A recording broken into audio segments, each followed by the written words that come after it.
नमस्कार, जनतंत्र टीवी देख रहे हैं आप। मैं हूं आपके साथ साहिल धुलिया। 5 के प्राइम टाइम में आप सभी का स्वागत है। तो चलिए शुरुआत करते हैं। मां गंगा दुख हारिणी है, सुखदायिनी है। इनके जल की एक एक बूंद में भगवान शिव का वास है। ये भारत की धार्मिक यात्रा की परिचायक है, आधुनिक भारत की विकास यात्रा की सहभागी है। मान्यता है कि गंगा ने भारत के शैशव काल से लेकर अब तक की यात्रा को अपनी आंखों से देखा है और बाबा विश्वनाथ की नगरी यानी काशी, जिसे विश्व का सबसे प्राचीन नगर कहा जाता है, उसे भारत की धार्मिक राजधानी कहा जाए तो गलत नहीं होगा। हिंदू धर्म की उत्पत्ति और उसके उत्थान की परिचायक बाबा की नगरी है। इसके साथ ही बाबा की नगरी अब धर्म से विकास के रास्ते की ओर आगे बढ़ रही है।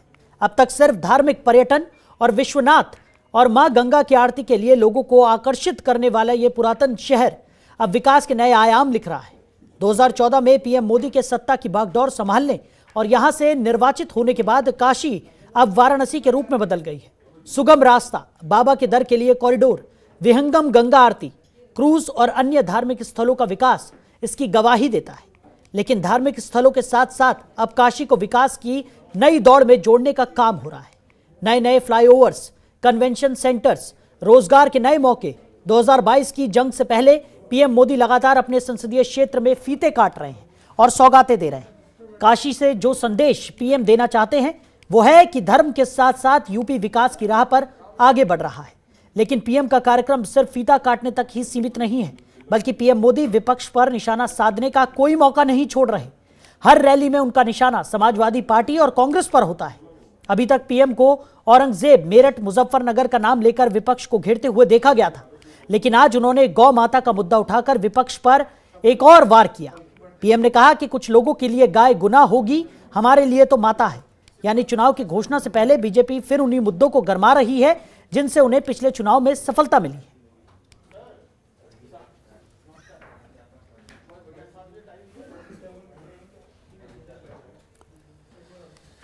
तो इसी मुद्दे पर आज हम चर्चा करने वाले हैं। जिस तरीके से प्रधानमंत्री नरेंद्र मोदी ने वाराणसी में अपने भाषण के दौरान गौ माता का मुद्दा एक बार फिर से यहां पर उठाया और अब देखने को भी मिल रहा है कि भारतीय जनता पार्टी उन्हीं मुद्दों पर जोर दे रही है जिन मुद्दों पर पहले पार्टी को फायदा मिल चुका है। तो इसी पर आज हम चर्चा करने वाले हैं। कुछ खास मेहमान हमारे साथ जुड़ेंगे। कृष्ण मोहन पांडे जो कि बीजेपी के प्रवक्ता हैं, वो हमारे साथ चर्चा में शामिल होंगे। साथ ही साथ सचिन रावत जो कि कांग्रेस के प्रवक्ता हैं, वो भी हमारे साथ चर्चा में साथ निभाएंगे। और डॉक्टर अभिषेक राय समाजवादी पार्टी के प्रवक्ता हैं, वो भी हमारे साथ चर्चा में साथ देने के लिए मौजूद हैं। आप सभी मेहमानों का बहुत स्वागत है जनतंत्र टीवी में। सबसे पहला सवाल मेरा कृष्ण मोहन पांडे आपसे होगा। भारतीय जनता पार्टी की अगर बात करें तो तमाम शीर्ष नेता मैदान में है। लगातार उत्तर प्रदेश में अलग अलग जगहों पर जनसभाएं की जा रही हैं, लोगों से जुड़ने का प्रयास किया जा रहा है। और आज प्रधानमंत्री नरेंद्र मोदी ने जिस तरीके से वाराणसी को 2100 करोड़ की ये सौगात दी, साथ ही साथ ये जरूर जताने का प्रयास किया कि एक तरफ धर्म को भी लेकर आगे बढ़ा जा रहा है तो दूसरी तरफ विकास की राह पर भी उत्तर प्रदेश अग्रसर है। कैसे देखते हैं आने वाले विधानसभा चुनाव के मद्देनजर?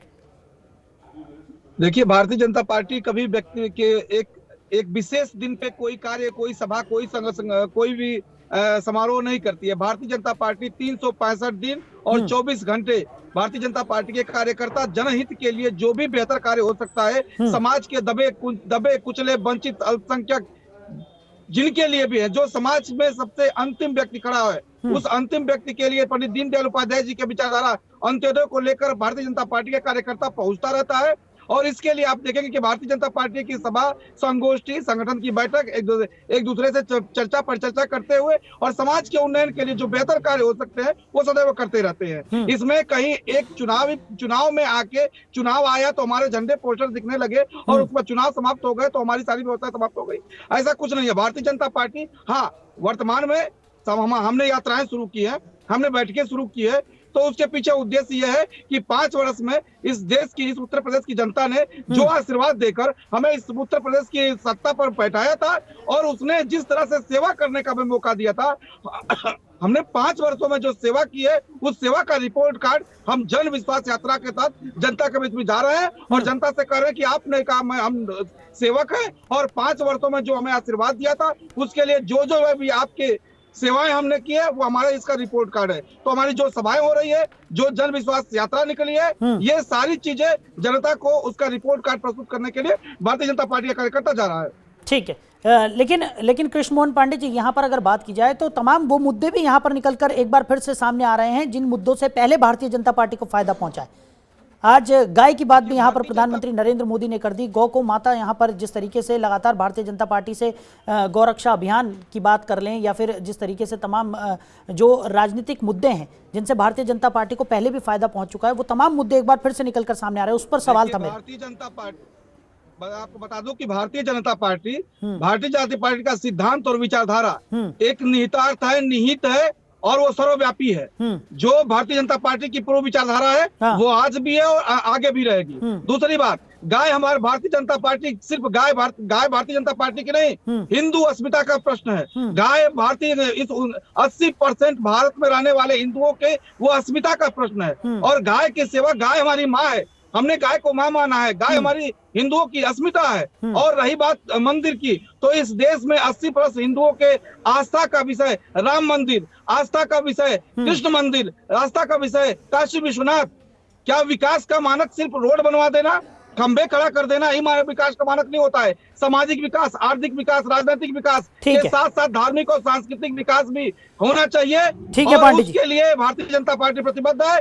गाय, गंगा और राम इस देश की अस्मिता है और भारतीय जनता पार्टी सदैव इसके साथ खड़ी है। ठीक है, डॉक्टर अभिषेक, आप कैसे देखते हैं? एक तरफ तमाम जो जिस तरीके से धार्मिक उद्देश्य हैं वो पूरा करते हुए यहाँ पर भारतीय जनता पार्टी अपना बखान कर रही है, दूसरी तरफ अगर बात की जाए तो आज गौ संरक्षण का मुद्दा भी एक बार फिर से निकलकर सामने आया है, कैसे देखते हैं?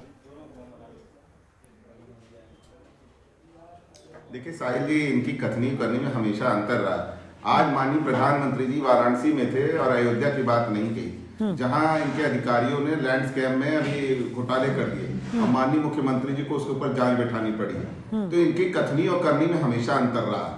माननीय प्रधानमंत्री जी आते हैं और घोषणाएं करके चल देते हैं। बंगाल में भी घोषणाएं की थी लाखों करोड़ों की, क्या हुआ? असली कुछ ग्राउंड पे उतरा?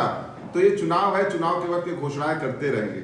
अभी मैं अपने भाई को सुन रहा था, पांडे जी को, मैं उनसे ये जरूर पूछना चाहूंगा, हमारे माननीय प्रधानमंत्री जी क्यों नहीं गरीबों के ऊपर बड़े दयालु हैं, वो बड़े हृदय वाले हैं, क्यों नहीं वो महंगाई के लिए बात करते हैं, क्यों नहीं बेरोजगारी पे बात करते? 2 करोड़ रोजगार हर साल देने वाले थे, कहाँ गए वो आंकड़े? क्या वो जुमला है? 15 लाख जैसे चुनावी जुमला था वैसे ही ये चुनावी जुमला है। अभी ये बात कर रहे थे पांडे जी, कह रहे थे अंतिम व्यक्ति को ये न्याय देना चाहते हैं। साहब, सुप्रीम कोर्ट में आपने हलफनामा दायर किया कि हम जातिगत जनगणना नहीं कराएंगे। क्यों नहीं कराएंगे? क्योंकि आप सिर्फ अपने उद्योगपति मित्रों को फायदा पहुंचाना चाहते हो। आपने काले कानून लिया, 378 दिन किसान बैठा रहा, 700 से ज्यादा शहादतें हो गई। जब आपको लगा कि चुनाव हार रहे हो पश्चिम उत्तर प्रदेश और पंजाब में, तो माननीय प्रधानमंत्री जी आए और देश से माफी मांग ली और कहते हैं बिना बहस के वो कानून वापस हो गया। मनमौजी सरकार है आपकी, तानाशाह सरकार है जो किसी के नहीं सुनना चाहती, सिर्फ घोषणाएं देना चाहती है और उसी पे बात करते हैं। माननीय प्रधानमंत्री जी गाय की बात कर रहे थे, उसके मुद्दे पे भी आता हूं। आप बताएं, गौ संरक्षण के नाम पे कितना पैसा लिया गया? इनके चारागाह देख लें, क्या गायों की स्थिति है। इन्होंने छुट्टे जानवर छोड़ रखे हैं जो गरीबों किसानों की सारी चीजें खा जा रहे हैं। उसके बावजूद भी रोड पे बेचारे वो निरीह प्राणी रोड पे गाड़ियों से दब दब के मर रहे हैं। उस पे इनकी सरकार कुछ नहीं बोलती, उस पे ये सरकार ये कुछ नहीं बोलती। इनको ना सिर्फ मुद्दे से भटकाना आता है, सिर्फ घोषणाएं करना आता है, क्योंकि इन्हें पता है कि 22 में ये जा रहे हैं। ठीक है, अभिषेक जी पांडे जी से जवाब लेंगे। सचिन रावत जी भी हमारे साथ जुड़े हुए हैं, कांग्रेस के प्रवक्ता हैं, उनके भी विचार पहले जान लेते हैं।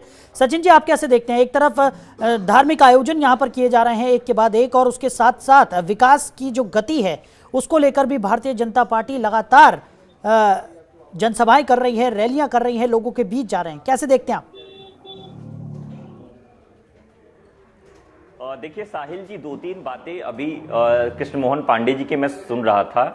मुझे एक समझ में आ रहा है, जिस तरह से प्रधानमंत्री नरेंद्र मोदी जी बनारस जाकर के अमूल दूध के प्लांट का उद्घाटन करने जाते हैं, उस जमीन का जब अधिग्रहण होता है औद्योगिक विकास प्राधिकरण के तहत, अभी तक उस जमीन के जो किसान थे, जो मालिक थे, उनको आवाज आ रही है हमारी? जी जी बिल्कुल बिल्कुल, सचिन जी बोलिए। आवाज इको कर रही है, मुझे लग रहा है। सचिन जी आप अपनी बात रखिए, हम सुन पा रहे हैं। जमीन के मालिक थे उनको अभी तक मुआवजा नहीं मिल पाया है। और वहां की महिलाएं अभी भी धरने पे बैठी हैं और उनका एक ही मत है कि उसके द्वारा मुआवजा दिया जाए। लेकिन प्रधानमंत्री जी ब्रांडिंग, इवेंट मैनेजमेंट करके अब प्रचार प्रसार कर रहे हैं। आज तक मैं पूछना चाहता हूं कि बनारस में जो महिलाएं जो धरना दे रही हैं, वो अपनी बेटी की शादियां नहीं कर पा रही हैं क्योंकि उनके पास पैसा नहीं है। जमीन तो सरकार ने अधिग्रहण कर ली, पैसा कौन देगा? ये सरकार की पूर्णता मंशा है कि किसानों की जमीन अधिग्रहण करके किसानों का किसानों को मार किया जाए, उनके भविष्य को संकट में डाला जाए। अगर कार्य किए हैं तो उसका रिपोर्ट कार्ड लेकर जनता के समक्ष जाने में दिक्कत क्या है? मैं बताना चाहूं साहिल जी, सुन लीजिए 1 मिनट, क्योंकि देखिए आपने भारतीय जनता पार्टी को बड़ा समय दिया है और मैं आपसे 1 मिनट लेना चाहता हूं। बिल्कुल सचिन जी, आपको देखिए गाय की बात हो रही थी। हिंदू सनातन धर्म का हमेशा ही गाय माता की पूजा होती है। लेकिन जिस तरह से योगी आदित्यनाथ जी के शासनकाल में गायों को जिंदा दफनाया जा रहा है बांदा में, रिपोर्ट आई है, अधिकारियों ने हमारी गाय माता को जिंदा दफना दिया। क्या ये योगी आदित्यनाथ जी का दोहरा रवैया हिंदू सनातन धर्म के लिए? अरे कब अपने सनातन धर्म की आप बात करेंगे? अरे झूठे और पाखंडी लोग जब सत्ता में बैठ जाते हैं तो इस तरह के कृत्य होते हैं। आज हमारी गाय माता सुरक्षित नहीं है, उनके संरक्षण के लिए जो रुपयों का प्रावधान किया गया था, 500 करोड़ रुपए का घोटाला हुआ है। ना तो गाय सुरक्षित है, ना तो महिलाएं सुरक्षित है, ना तो यहां पे कोई व्यक्ति सुरक्षित है उत्तर प्रदेश में। सिर्फ इवेंट मैनेजमेंट, ब्रांडिंग, ये सारी चीजें भारतीय जनता पार्टी को आती हैं, बाकी इनके पास कोई मूलभूत मुद्दे नहीं है। आज अगर आप उद्घाटन कर रहे थे, अमूल फैक्ट्री का उद्घाटन कर रहे थे, क्या वहां के जो किसान थे उनका हक, उनको मालिकाना हक नहीं दे सकते थे? ठीक है पांडे जी से जवाब देंगे, लेकिन आपने मुआवजा क्यों नहीं दिया? ये सबसे बड़ा सवाल है। गौ संरक्षण की बात आज प्रधानमंत्री नरेंद्र मोदी ने एक बार फिर से की है और उन तमाम मुद्दों को एक बार फिर से भारतीय जनता पार्टी उजागर कर रही है, जिन मुद्दों से भारतीय जनता पार्टी को पिछले चुनावों में फायदा पहुंचा है, या फिर ये सच में भारतीय जनता पार्टी की मंशा है कि गौ संरक्षण होना चाहिए। इसी पर हम चर्चा कर रहे हैं। लगातार हमारे साथ कुछ मेहमान जुड़े हुए हैं। पांडे जी बीजेपी के प्रवक्ता हैं, आपने जिस तरीके से सुना, अभी सचिन जी ने भी आरोप लगाए, अगर बात की जाए डॉक्टर अभिषेक राय ने भी यहाँ पर कई आरोप यहाँ पर लगाए हैं, तो क्या गौ संरक्षण की बात करना, प्रधानमंत्री ने जिस तरीके से आज बात की है, क्या सच में गौ संरक्षण को लेकर काम किए गए हैं और गौ संरक्षण सच में हुआ है उत्तर प्रदेश में?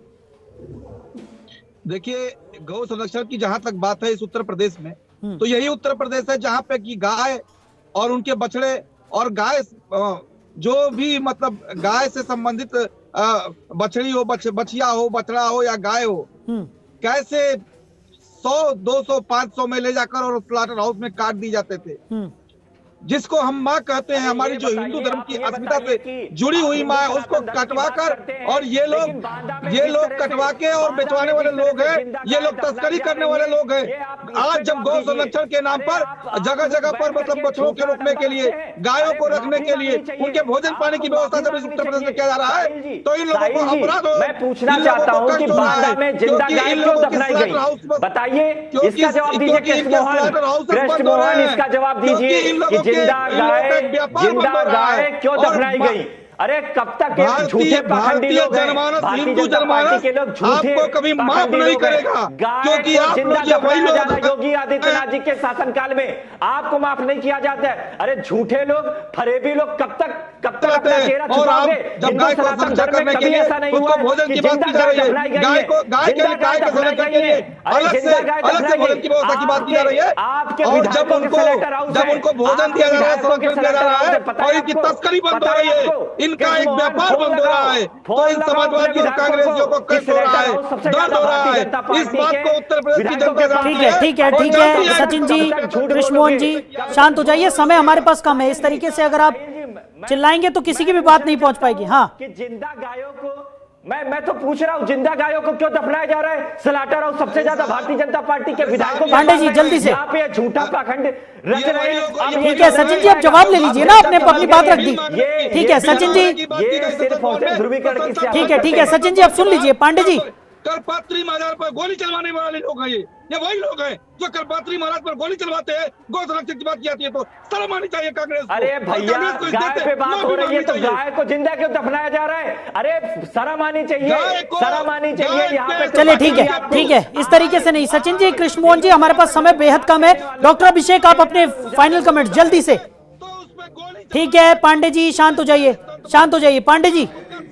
कांग्रेस को गया था, गोपाष्टमी के दिन ही गोली चलवाई थी कांग्रेस। ठीक है, ठीक है। ने गोली चलवाई पांडे जी, इस देश को माफी मांगनी चाहिए आपको। ठीक है पांडे जी, शांत हो जाइए, शांत हो जाइए, समय नहीं है हमारे पास। सचिन जी ठीक है, डॉक्टर अभिषेक अपनी बात रखिए जल्दी। डॉक्टर अभिषेक 1 मिनट है हमारे पास, जल्दी। कुछ नहीं बोलने वाला। साहिल जी, मैं वही बात कह रहा हूँ। आपने अगर 2014-15 की एक रिपोर्ट देखी होगी, न्यूज़पेपरों में छपा था। भारतीय जनता पार्टी के एक विधायक है और बहुत मशहूर विधायक है, उनका स्लॉटर हाउस में उनके शेयर थे और सबको ये बात पता है। वो मुकदमा भी चल रहा है अभी भी कोर्ट में, अभी भी विचाराधीन है, उस पर मैं टिप्पणी नहीं करना चाहता। पश्चिम उत्तर प्रदेश के बहुत बड़े विधायक हैं और सब उनका नाम जानते हैं। तो मैं पांडे जी से जरूर कहूंगा, पांडे जी पहले ना अपनी दुकान सही कर लें, दूसरों के ऊपर उंगली उठाने से पहले। जो आप लोगों ने गरीब किसानों के ऊपर एक छुट्टा साड़ छोड़ दिया है, जनता इस बार आपको भी उस खेत से निकाल के बाहर कर देगी। जैसे आपके जन विश्वास यात्राओं में आपके विधायकों को घुसने नहीं दिया गया। चलता है समाजवादी पार्टी के बड़े नेता का, सबसे बड़े नेता का स्लॉटिंग हाउस और उत्तर प्रदेश में लगभग 10 बड़े स्लॉटर हाउस इस उत्तर प्रदेश में चलते थे। और पूज्य योगी आदित्यनाथ जी की सरकार बनने के बाद से उस स्लॉटर हाउस के ऊपर बुलडोजर चला है।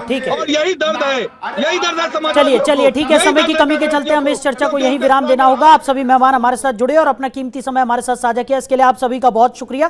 तो साफ तौर पर प्रधानमंत्री नरेंद्र मोदी ने वाराणसी में एक जनसभा को संबोधित किया, जहां पर गौ संरक्षण की बात एक बार फिर निकलकर सामने आई और गौ संरक्षण को लेकर एक बार फिर मामला गरमाता हुआ नजर आ रहा है। तमाम विपक्षी दल लगातार भारतीय जनता पार्टी पर आरोप लगा रहे हैं कि चुनावी दौर में इस तरीके के मुद्दे निकालकर सिर्फ जनता को भ्रमित करना चाहती है भारतीय जनता पार्टी। दूसरी तरफ भारतीय जनता पार्टी का कहना है कि धर्म के साथ साथ विकास की राह पर भी अग्रसर है भारतीय जनता पार्टी, जिसकी वजह से वो जनता के सामने अपना रिपोर्ट कार्ड रख रही है और यूपी की उन्नति ही उनका एकमात्र औचित्य है और एकमात्र उनका लक्ष्य है।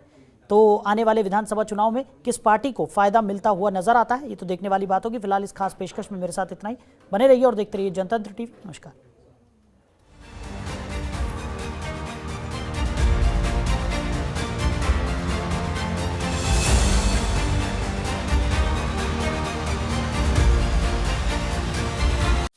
खबरों के निष्पक्ष विश्लेषण के लिए सब्सक्राइब करें Janatantra TV and press the bell icon. Never miss any update.